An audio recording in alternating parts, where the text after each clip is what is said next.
Have the next session starting right away. May I request Dr. Ashwani Kumar to come on stage, Dr. John Brittas, and Dr. Milan Vaishnav.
Thank you.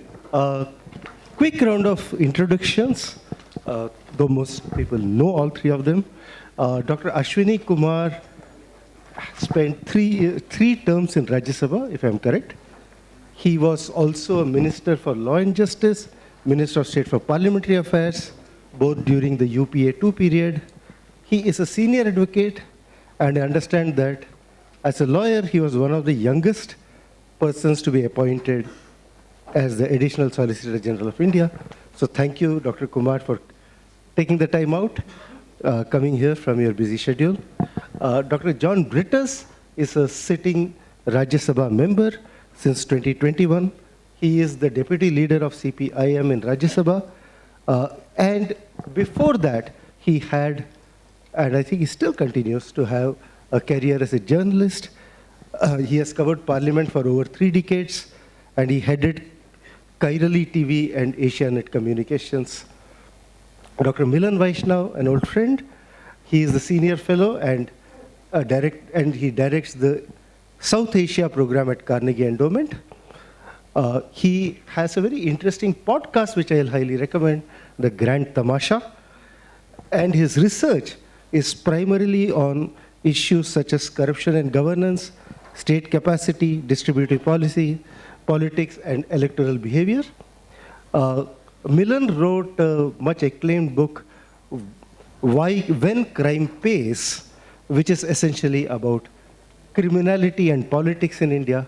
And his argument is that why do people actually vote for people with criminal records? And that's the discussion in the book. He has also edited volumes on Indian elections and on public institutions in India. So with that, let me start with Dr. Kumar. So, sir, you have had a long experience as a multiple-term parliamentarian.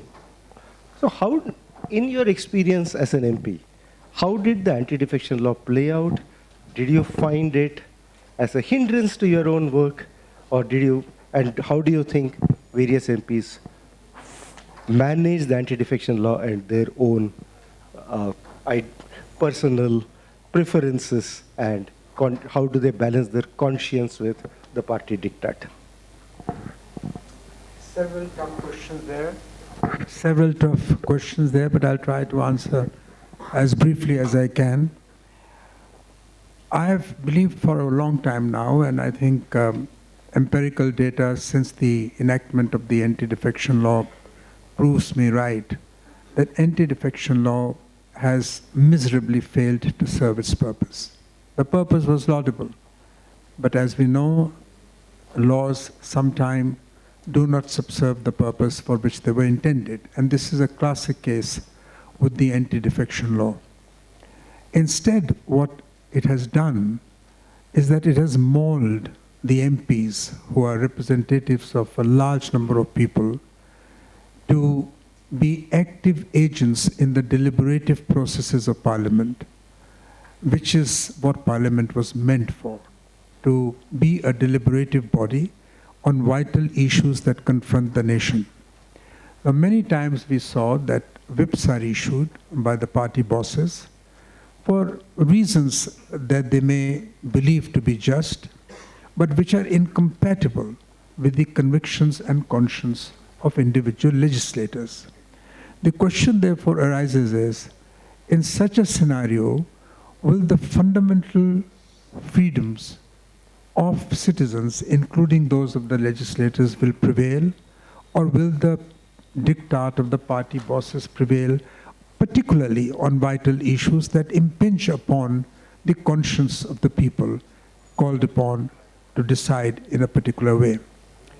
My own experience has been rather sad in this, because I distinctly remember one particular issue which left an indelible imprint on my views on this piece of constitutional legislation, which, short of saying that it is a constitutional heresy, I would certainly say it is constitutionally flawed. And that was the impeachment of Justice Sen.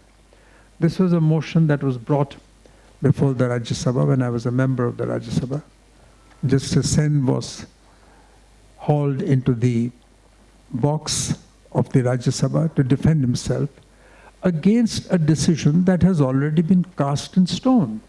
Now I ask myself the question, in any democracy, decisions must be preceded by deliberation. Decisions have to be reasoned. Decisions have to be rational. Decisions have to be such as would meet, to the extent possible, the felt sensitivities of the people at large. And here was a judge in the box who was called upon to defend himself, not in a court of law, but in the court of parliament, which is supposed to be the court of the people. But the people were silent, and the representatives were told to vote this way or that way. I felt that this was an unacceptable compromise with my own conscience.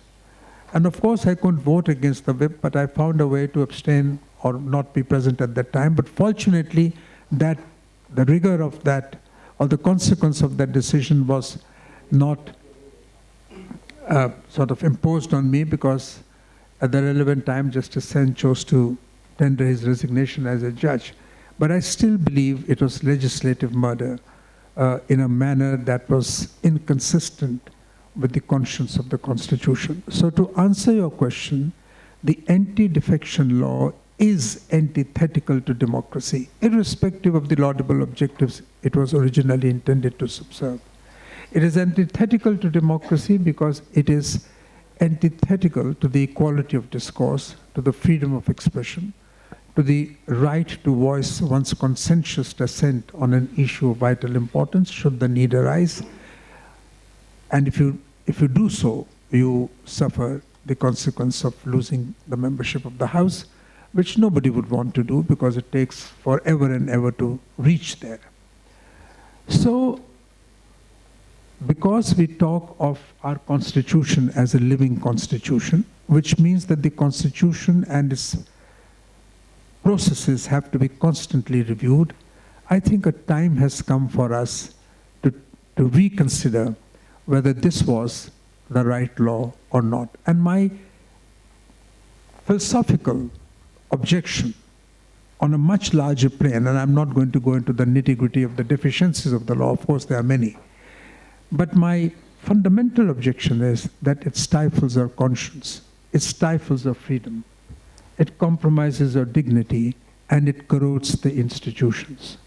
And therefore, in this year of the Constitution which we are celebrating, we need to take a view whether we actually want a living Constitution, which means that we must be prepared at all times to correct constitutional aberrations, to have a relook at what we did at a given point of time with all the good intentions. I remember this was Mr. Rajiv Gandhi's initiative, and he meant well.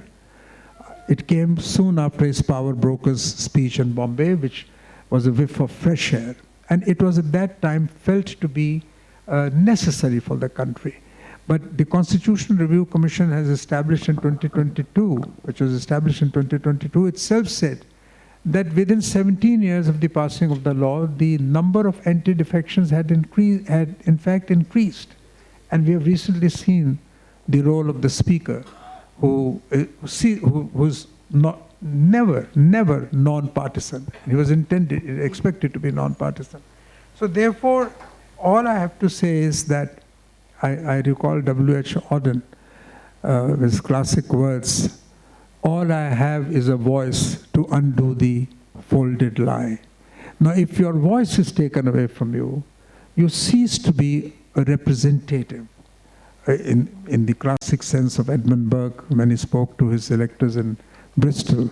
So I would therefore commend this House and all the friends here to reassess the advisability of continuing with this piece of legislation, which has not only not served its purpose, but has in fact proved that it has been a total failure. Thank you very much.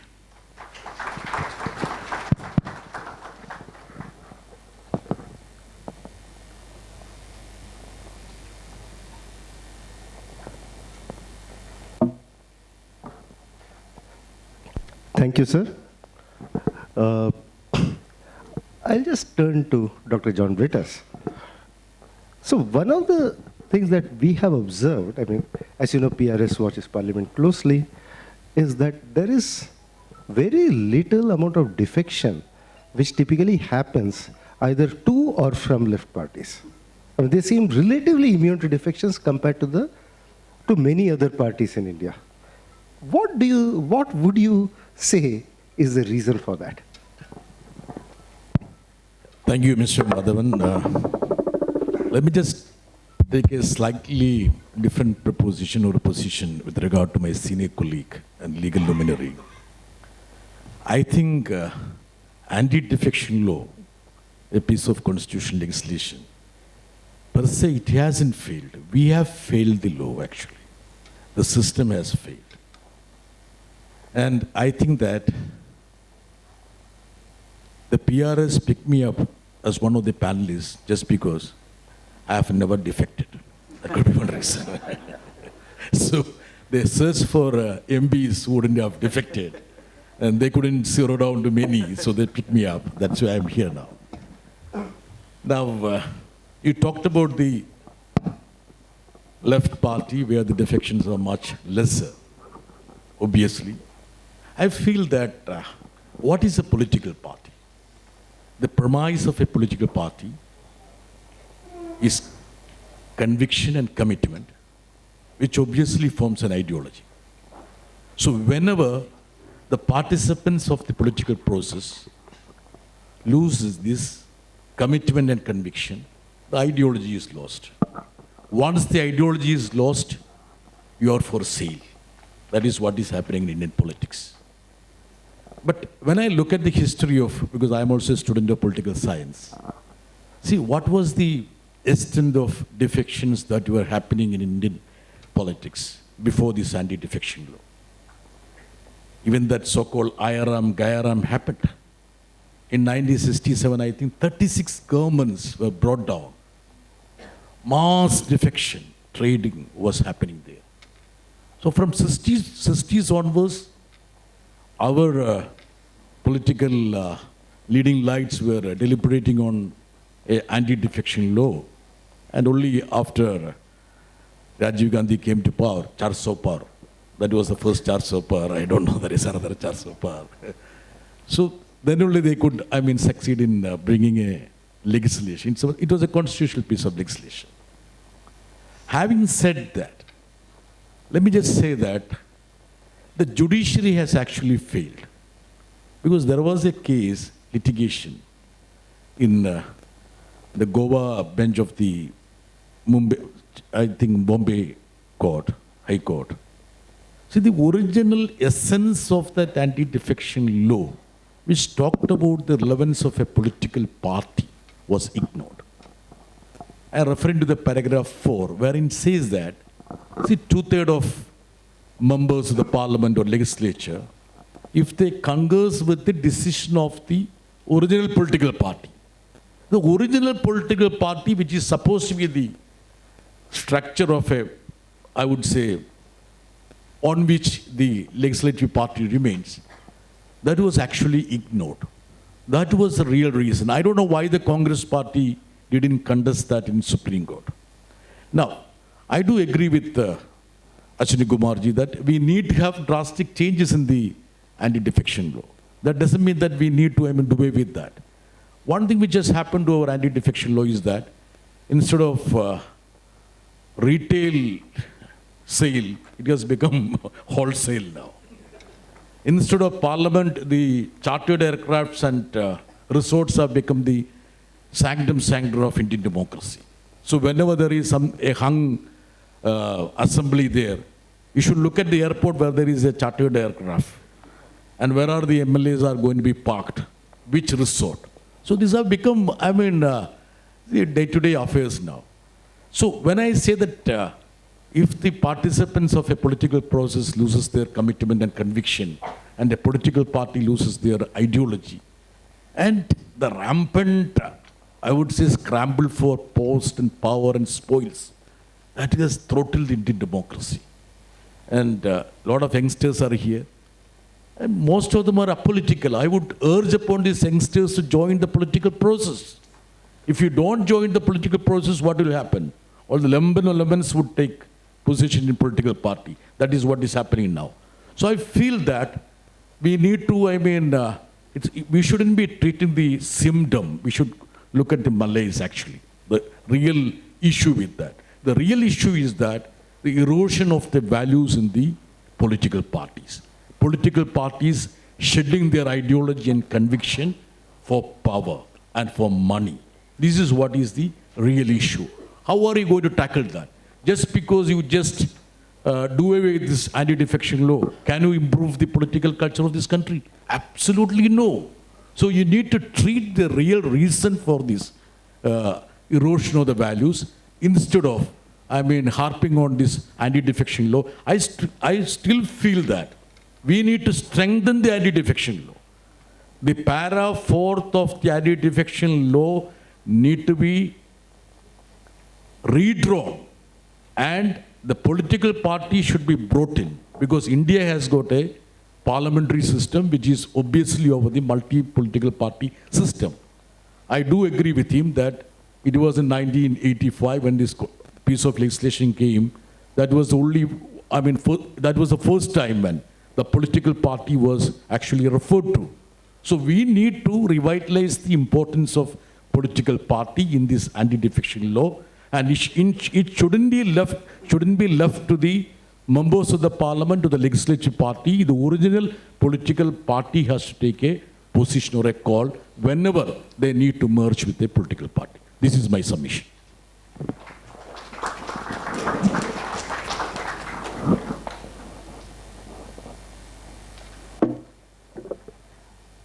Thank you.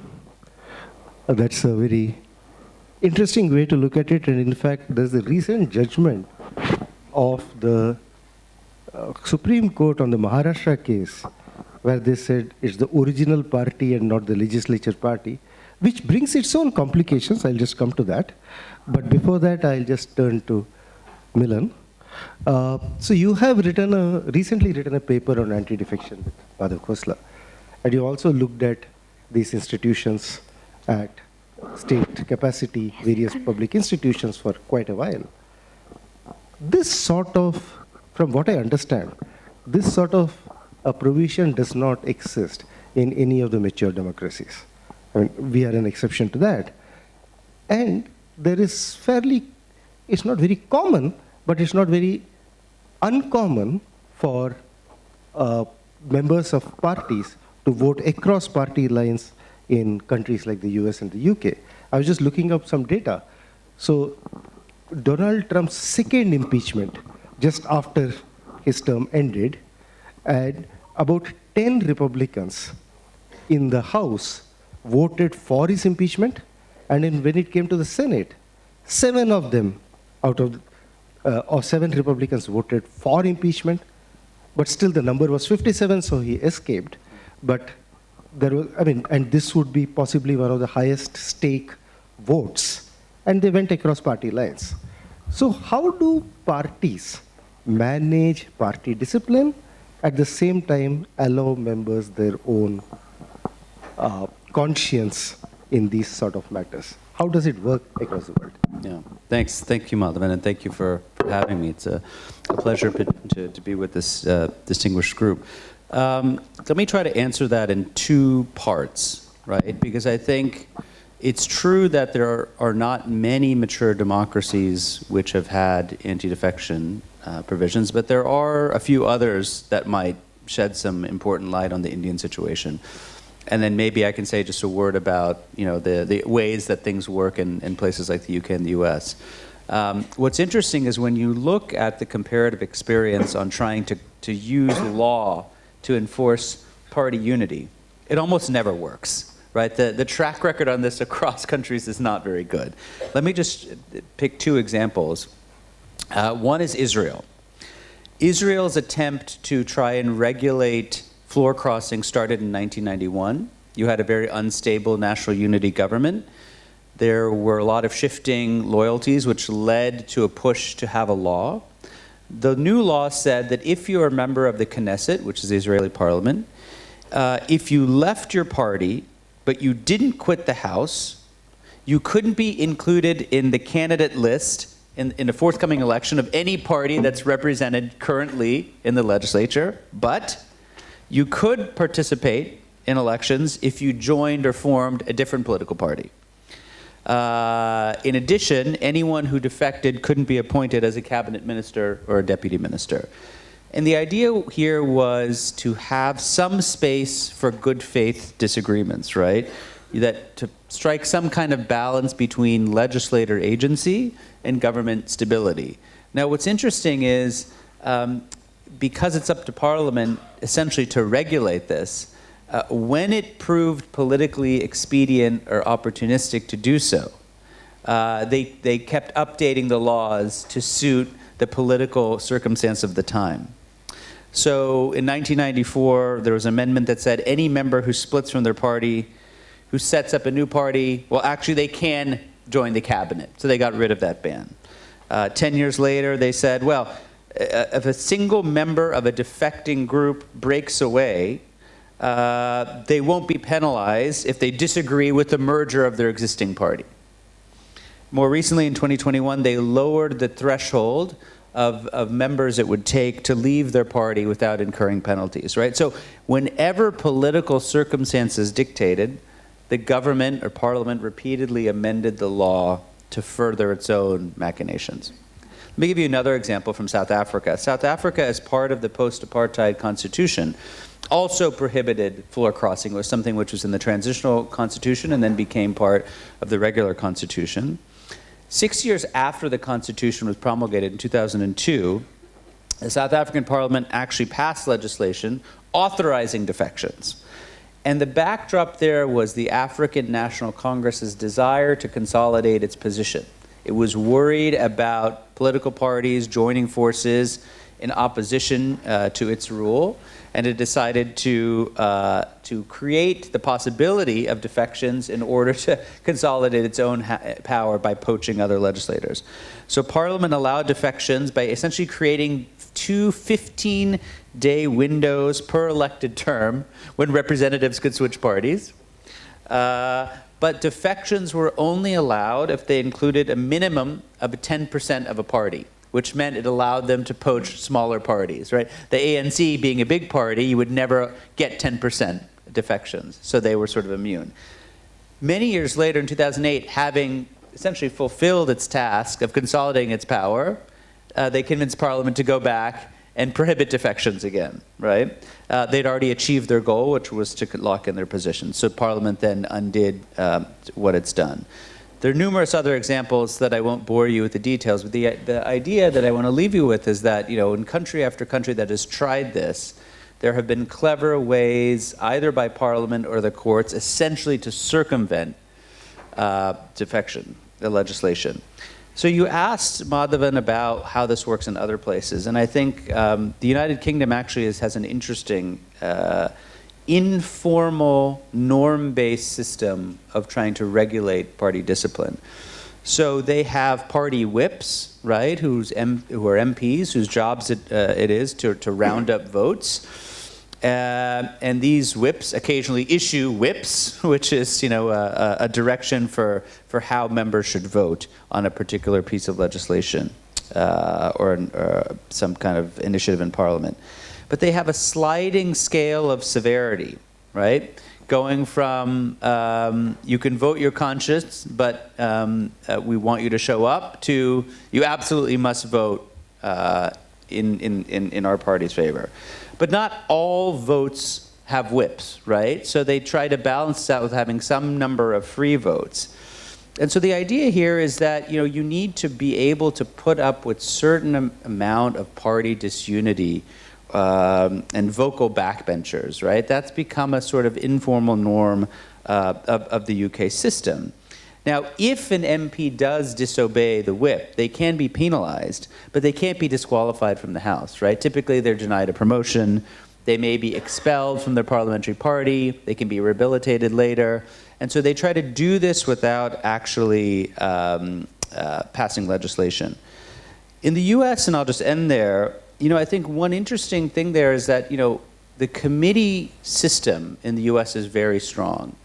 And that is something that allows party leaders to help control their flock, right? Because if you are the chairperson, say, of the Senate Finance Committee, or the House Ways and Means Committee, or the Senate Armed Services Committee, these are important jobs which have serious financial and regulatory authority, right? That are highly coveted. And so that's an important tool that allows, whether it's the Speaker of the House or the Senate Majority Leader or their minority counterparts, to try and keep people moving in one direction without trying to formally legislate party discipline. Thanks. So, effectively, this hasn't really worked in the countries that have done, and people have found loopholes. That's what you're saying. And we have seen that in India all the time. So, Dr. Kumar, you said whips are issued, and we had just found a very interesting whip, which is there in our short note also, which I thought would be of interest to see what's done. So, when the JJP in Haryana withdrew support to the BJP government, and the government was in minority, and there was supposed to be a confidence vote, the JJP issued a whip, and ANI had actually put out that whip, so we have a copy of that. And the whip said, all members of JJP in Haryana Legislative Assembly are therefore requested to remain absent positively from the House at the time of voting on confidence motion on Wednesday, the 13th March. So it's not even vote this way or that way, but to actually not be present in the House. Okay. So at least this sounds to be completely unconstitutional to me. How can you tell an MLA not to actually go to the House? So one question I wanted to ask, again from your experience, and you have been watching politics also for a long time, also since you left electoral politics, active electoral politics, which is, how has this whole anti-defection mechanism affected inner party democracy, inner party dynamics? Do parties discuss issues? Do they allow some level of dissent? As Milan pointed out, the UK, they do let some amount of dissent, but not beyond a level. So do parties allow that? Has this affected that also in our country? Well, the whole problem, the fundamental problem with this piece of legislation is that it presupposes the infallibility of the judgment of the political bosses when they take a decision to issue a whip one way or the other. I, as an individual, am unable to accept the infallibility of judgment of any one individual or a group of people, particularly on issues which have nothing to do with the election manifesto of parties, which have nothing to do with the proclaimed ideological preferences of a party, but which are a momentary response to a momentary political exigency, which no one who was elected on a party ticket could have anticipated would arise. Now, when this sort of a situation occurs, and members of parliament are expected to apply their mind and their heart to the issues at hand, are they or are they not entitled to a conscious vote? In my respectful submission, to deny them a conscious vote, a vote born out of deep reflection and deliberation, is not only an affront to their constitutional right, but is also an affront to the whole principle of representative democracy. A member of parliament is not an agent of his electors. A member of parliament is not supposed to suborn his sense of right and wrong and judgment, which he is called upon to exercise by his electors when they elect him on issues of vital importance. Since the people speak through their representatives, it is assumed and legitimately expected that the member concerned would apply his mind and his heart to the centrality of the issue and come up with a decision which is consistent with the conscience of the nation or conscience of the people on a given subject at a given point of time. The moment he ceases to exercise that deliberation, he ceases to have a right to represent the people. This is my view, and I have to read out, I think, the most compelling 4 lines on this subject, which was spoken by Edmund Burke to his electors in Bristol several years ago. And I think that would sum up my conscientious objection to the anti-defection law, particularly in the light of experience with the working of that legislation. And so, says Mr. Edmund Burke, and he's addressing his electors, he says to them, "Certainly, gentlemen, it ought to be the happiness and glory of a representative to live in the strictest union, the closest correspondence, and the most unreserved communication with his constituents." So he acknowledges the right of the constituents to be constantly engaged with their representative and to expect of the representative what they do at a given point of time on a given issue. But then he says about the representative's role, he says, but his unbiased opinion, that is the representative's unbiased opinion, but his unbiased opinion, his mature judgment, his enlightened conscience, he ought not to sacrifice to any man or to any set of men living. Your representative owes you not his industry only. Your representative owes you not his industry only, but his judgment, and he betrays instead of serving you if he sacrifices it to your opinion. And then the classic formulation about the whips and about the instructions of political parties. He says, but authoritative instructions, mandates issued, which the member is bound blindly and implicitly to obey, to vote, and to argue for, though contrary to the clearest conviction of his judgment and conscience, these are things utterly unknown to the laws of this land and which arise from a fundamental mistake of the whole order and tenor of our Constitution. I can apply these words almost verbatim to our Constitution, to our scheme of the constitutional order, which accords the highest constitutional value, the highest priority to the dignity of man, which in turn is anchored in his right to express himself freely, independently, and judiciously on issues of vital importance. And finally, I was tempted, Paul Anka wrote his memorable song, which has been immortalized by Frank Sinatra, when he says, and what is a man? What has he got? If not himself, he is not. That, I think, is the spirit in which I stand or I sit here before you to say that anti-defection law has ceased to be an instrument of cleansing politics. There are other ways. We know that law is an instrument of social and political change, but we also know that life is larger than law.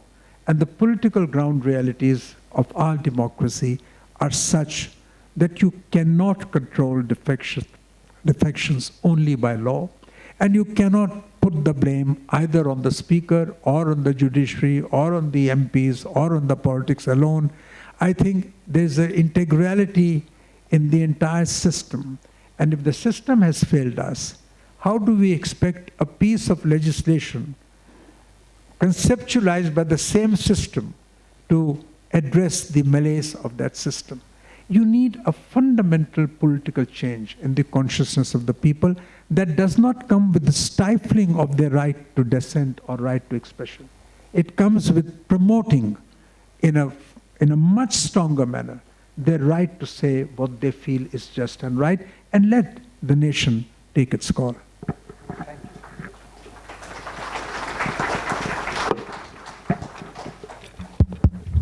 Thank you, sir.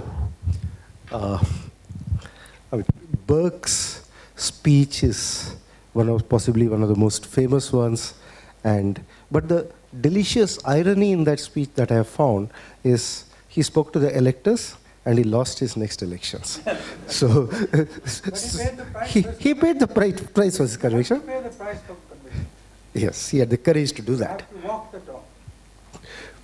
Dr. Brittas, you said that it should be the original political party and not the legislature party which should be the decision making.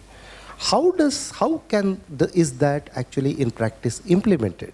Just as an example, if I take, let's say, the two largest national parties, the BJP and the Congress, let us say they have elected presidents, and let's hypothetically say Mr. Nadda or Mr. Kharge, on the respective, where there is a state government run by their party, issue a whip, because now that's the party issuing, so the president is issuing, contrary to what the chief minister of that state wants to do. How will that even work out? Because India is large and these parties are across the country. So how does that even work out?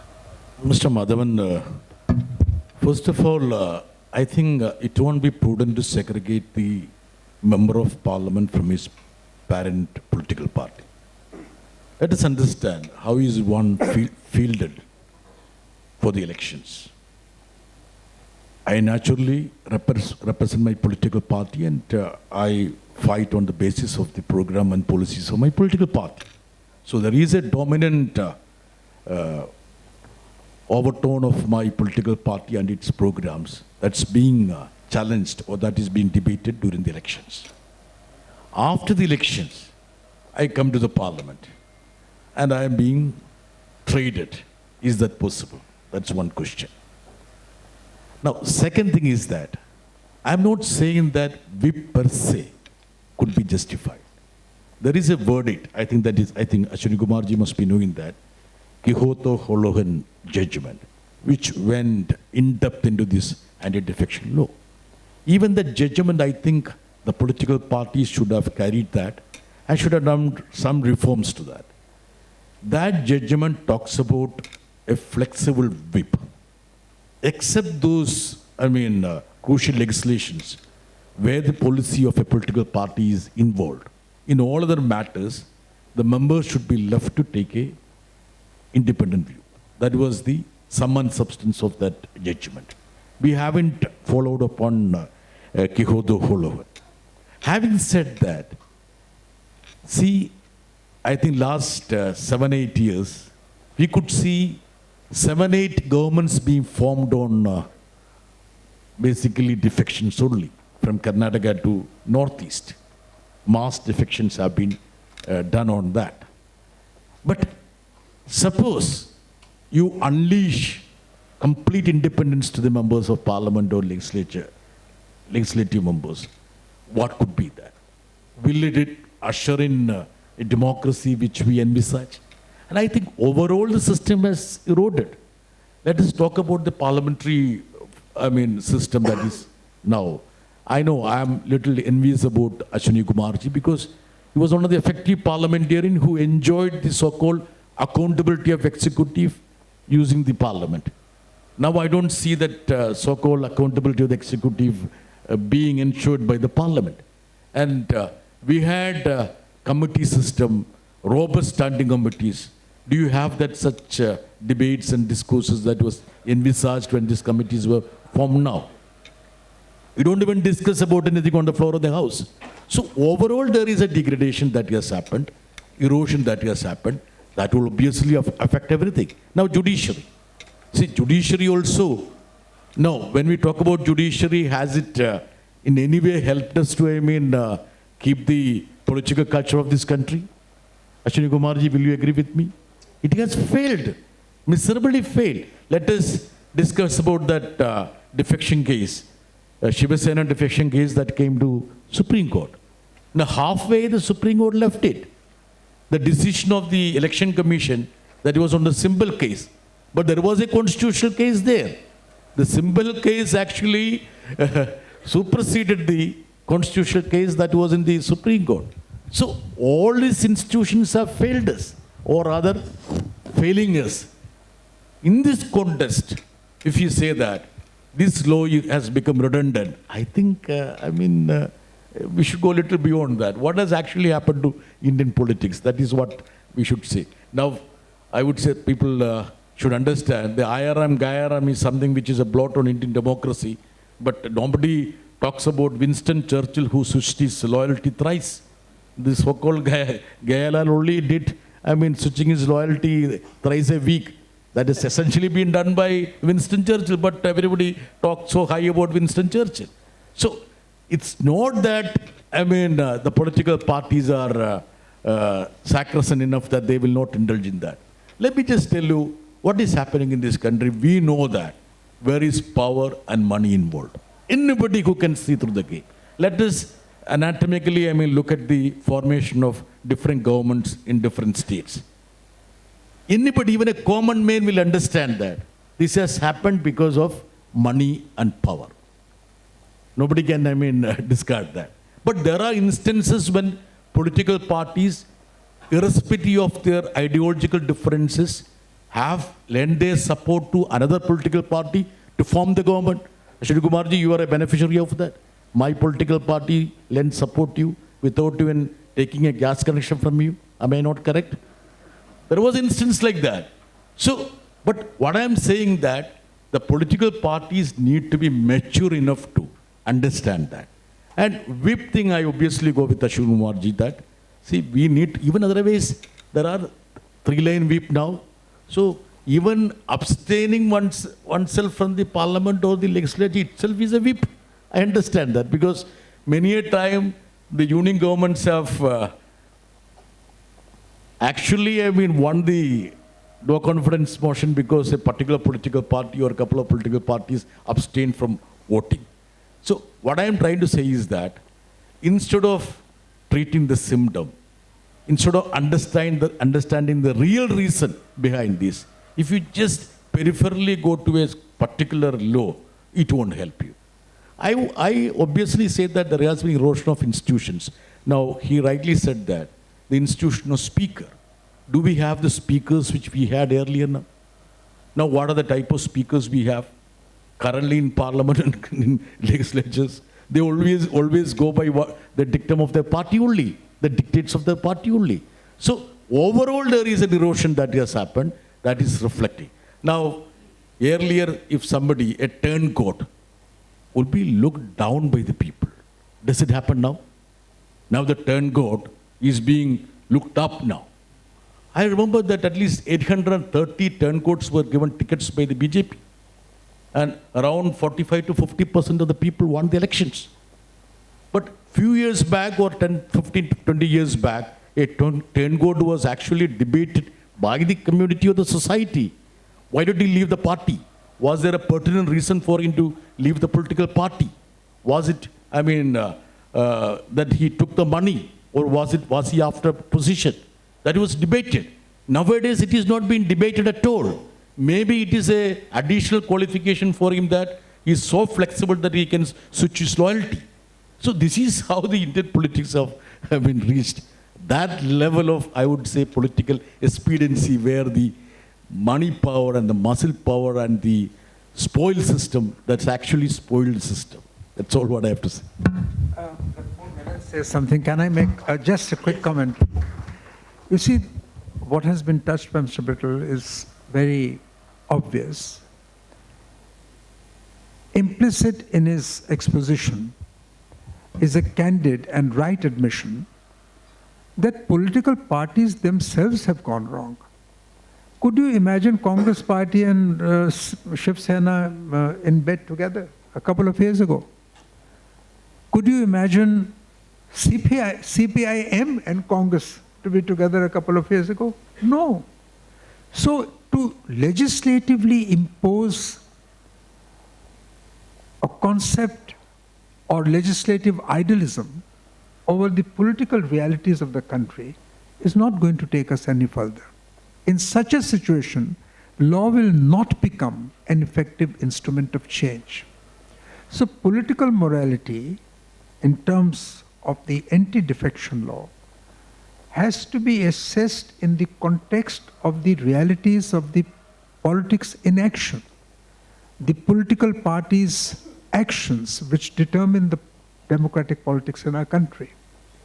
If political parties themselves go against their proclaimed philosophical convictions and ideological beliefs held over the years, can you blame the legislators of that party also to suitably adopt pragmatism as a way forward in politics?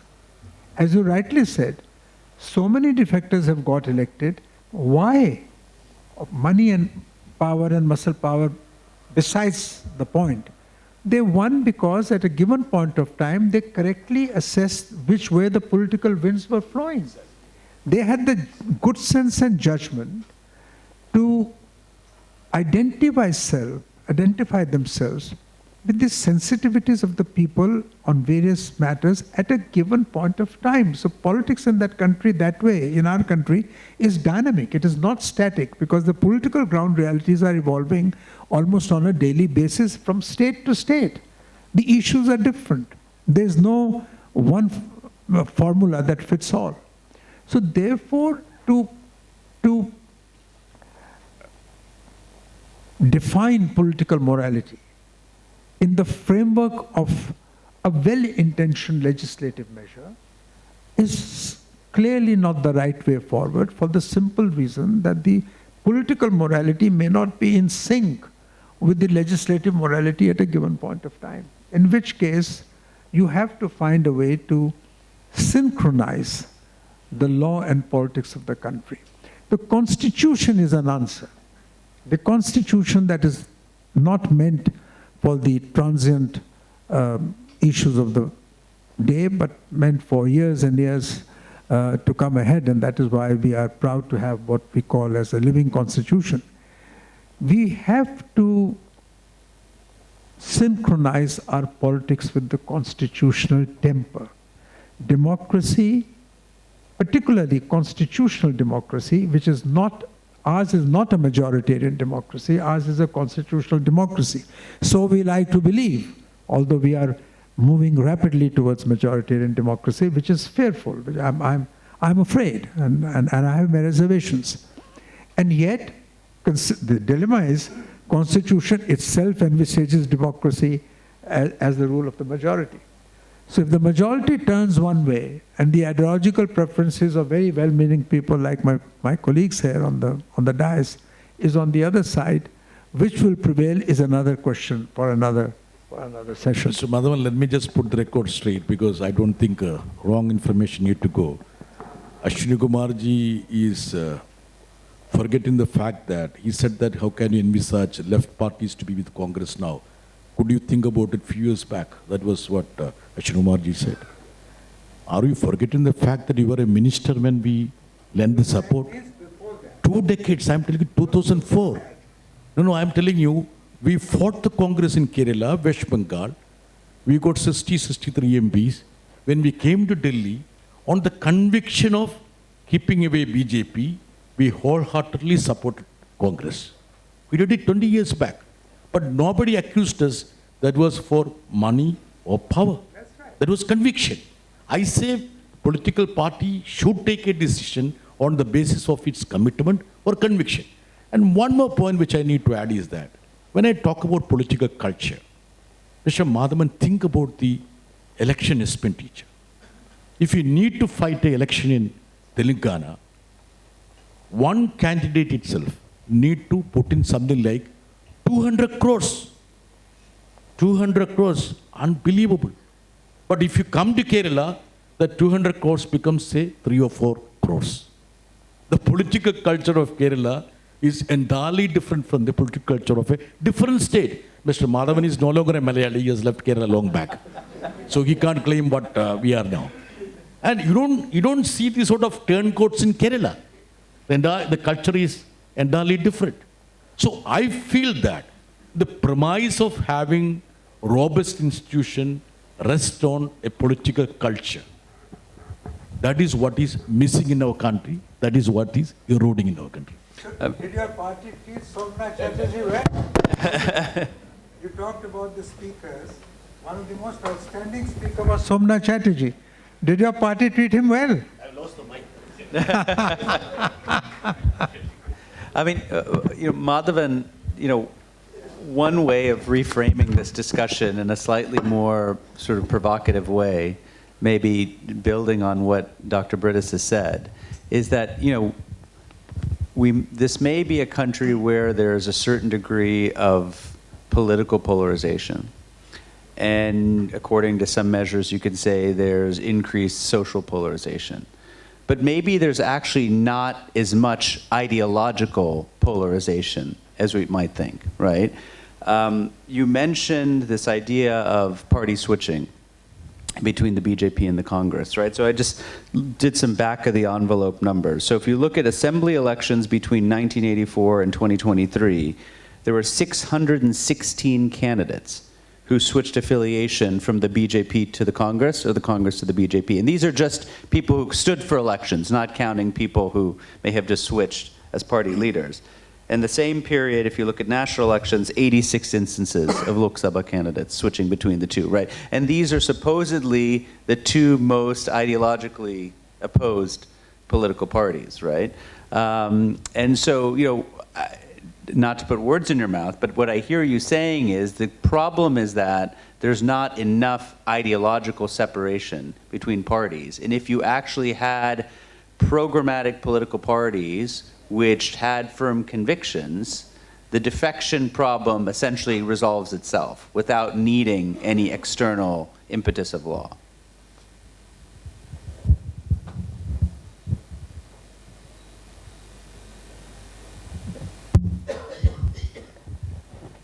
Sir, you must be used to your mic that being is, switched off. actually I was underlining that. In fact, I'll tell you one thing. See, when I took the example of Kerala, it's very difficult to switch their loyalty from one political party to another party in Kerala. Very rarely only it happens. Why is it like that? Because there is an ideological conviction, commitment on the part of a political worker. And second aspect which I need to emphasize is that too much of importance for the parliamentary wing, that also is a danger. That is happening because somebody must be spending humongous amount of money for elections. And if he wants to get back that money, he really wants to have a position of power. But whereas, if a political party is spending money for an election, there won't be that urge or craving for money. That is one important aspect.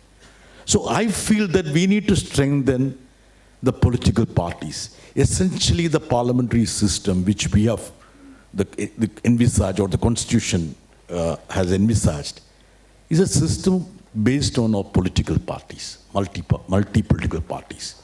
But off late, as you rightly said, it's very easy, easier than, changing a dress to change the political party in India. It will be a little difficult on a winter day to change the dress, but to change the political party is much easier.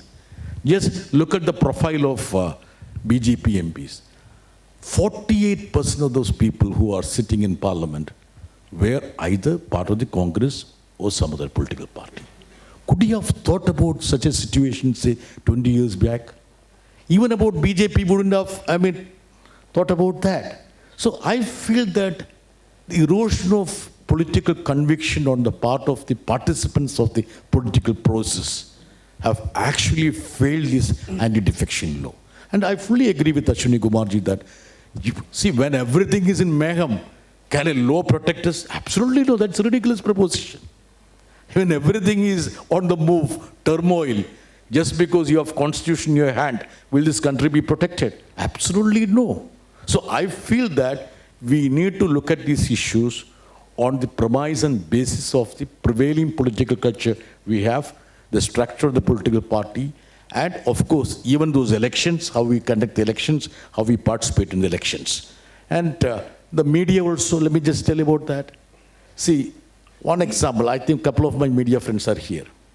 Earlier, if somebody, switch from one party to another party, I'm sure that she's a former journalist. That person would have been ridiculed by the media. And those who indulge in horse trading, editorial would be there, naturally criticizing them. Now I would say that if a hypothetical situation, okay, please don't go by that. Suppose our Home Minister has been in a position to ensure splitting of a political party and formation of a government. You know what is editorial? Master strategist Amit Shah. See, that's a strategy. That is not an unholy act. That is not an act of political expediency. See, all of a sudden, and supposed to be an act which could have been criticized or despised by people, have become an act of strategy now. This is how the media has changed, the political discourse in this country has changed.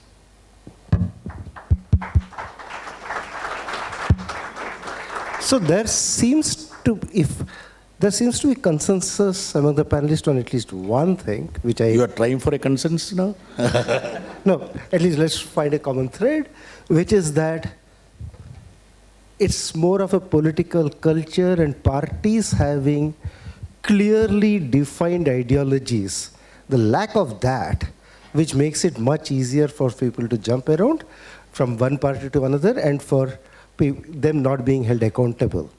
So Milan, one quick question. Since you have been observing elections for a while, what do you think people vote for? Is it for the party, or is it for the candidate, or is it a sort of combination of the two? Because we have seen parties spend enormous amount of effort in finding the right candidate. So if it's just a party, why would they bother about it? And we've also seen, as he said, people defecting and then getting re-elected. So how do people think about when they vote, to whatever we can understand that? I don't think, Madhavan, there's a very clear, empirically oriented answer to that, because the survey data which one looks at throws up a rather mixed picture, right? And it gives you this sort of unsatisfactory answer of what's a little bit of all of the above, right? I think it also varies based on which tier of government you're speaking about, right? And particularly when you get to a lower level, where the size of the electorate and the constituency is smaller, and the familiarity with the candidate or the politician is greater, and that's when a candidate's own characteristics might weigh more heavily. And the further you get away, it was discussed on the first panel, the average size of a parliamentary constituency, right? It becomes harder and harder, I think, for those candidate characteristics to matter, and more is dependent on the political party, right? So I think it's usually a combination of both, that there's a candidate who has particular characteristics. It could be his caste, it could be his religion, it could be his profession, his profile, his reputation, combined with certain attributes that people like about the political party and the political party's own leadership, right? Whether that's Narendra Modi, Rahul Gandhi, or what have you. Thanks. So we actually don't know in sum. So before we end, a couple of very quick questions. One to Dr. Brittas. Since you said that Parliament, the government is accountable to Parliament and that should be maintained. If, by definition, let's say in Lok Sabha or in the Assembly, the leadership of the government has a majority in the House, and that's how it's elected. And if they can issue a whip on every issue, how is that accountability even managed? I mean, because they will never lose a vote. I understand. It's a notional independence. Because when we say that Parliament has the right to ensure accountability of the executive, I also realize the fact that a government will not be there without having majority in the Parliament. I'm sure about it. I'm very clear about it. Even then, see, we are all living in a notional world. We believe, make-believe world. Even then, if the Parliament discuss and debate on a topic which is of importance to the people, that itself is imparting the responsibility of accountability. I feel so. So what we have lost is that even the notional independence, or rather the role of the Parliament to ensure the accountability, that is being lost. So suppose if I am raising an issue and the ministry is there, Ashwani Kumarji was a minister for a long time.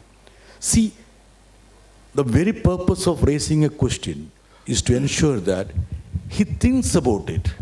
At least he will contemplate about that. Is there another angle to that issue? That is very much important in a parliamentary democracy.